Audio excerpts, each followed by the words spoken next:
Je pense que la difficulté de travail en France, ça se lie beaucoup à la bureaucratie. Tout ce qui est papier, tout ce qui est documents, c'est très très compliqué en tant qu'étranger. Le travail en France,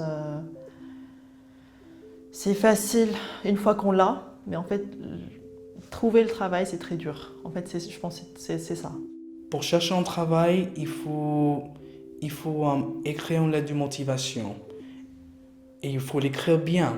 Il ne faut pas l'écrire n'importe comment. Il faut faire un CV. Après, faut passer l'entretien. Un entretien, parfois deux.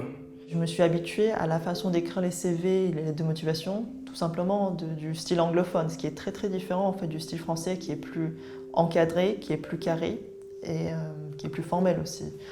Et une fois venue en France, en fait, c'était en demandant les gens autour de moi, ma colocataire, par exemple, ou des centres sociaux, pour demander comment écrire un CV, c'est comme ça que j'ai su comment le faire. Si on voit un CV et on voit que euh, un candidat a travaillé dans des différents endroits, pour nous, ça ne nous choque pas. Ça peut être quelque chose de positif. Ici, j'ai entendu pas mal de fois que c'était gênant, que ça veut dire que ça donne une image d'instabilité. Que pour moi, il peut y avoir beaucoup de raisons d'avoir des différents travails dans des différents domaines.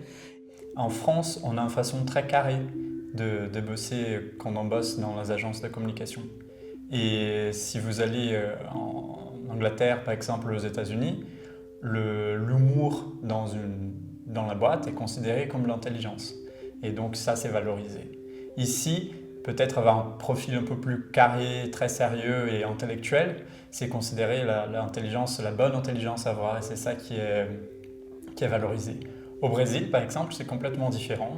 C'est presque la cordialité, le savoir travailler en équipe est hyper valorisé. Et donc, avoir un profil intellectuel, carré, etc., n'est pas trop ce qu'une personne cherche.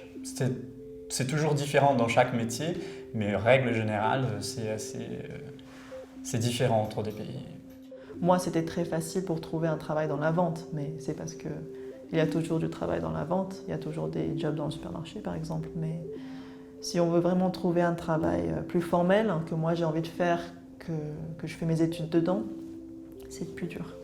Beaucoup estiment qu'ils n'ont pas les mêmes chances que les Français. Deux fois même pas à diplôme égal. À diplôme supérieur, ils n'ont pas accès au même travail.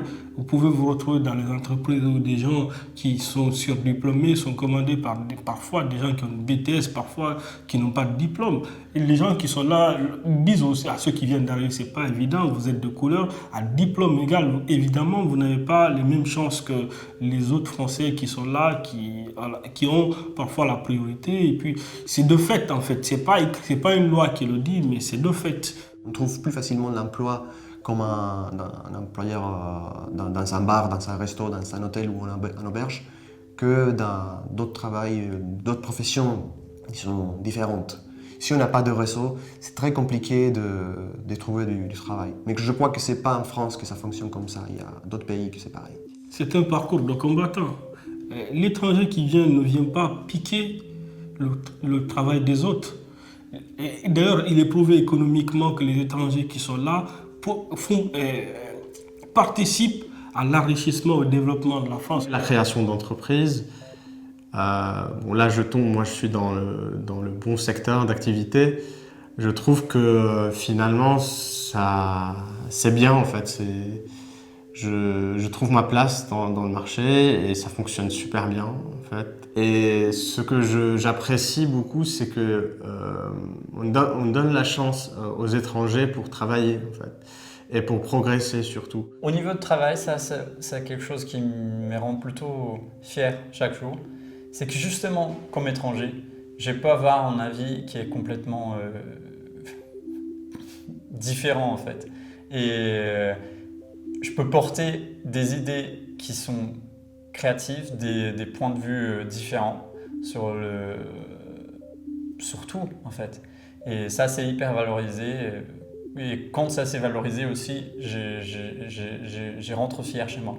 Le fait que j'ai un parcours aussi qui est différent de celui de la plupart des Français, parce que justement j'ai traversé un océan pour arriver ici. J'ai d'autres choses à montrer et à construire.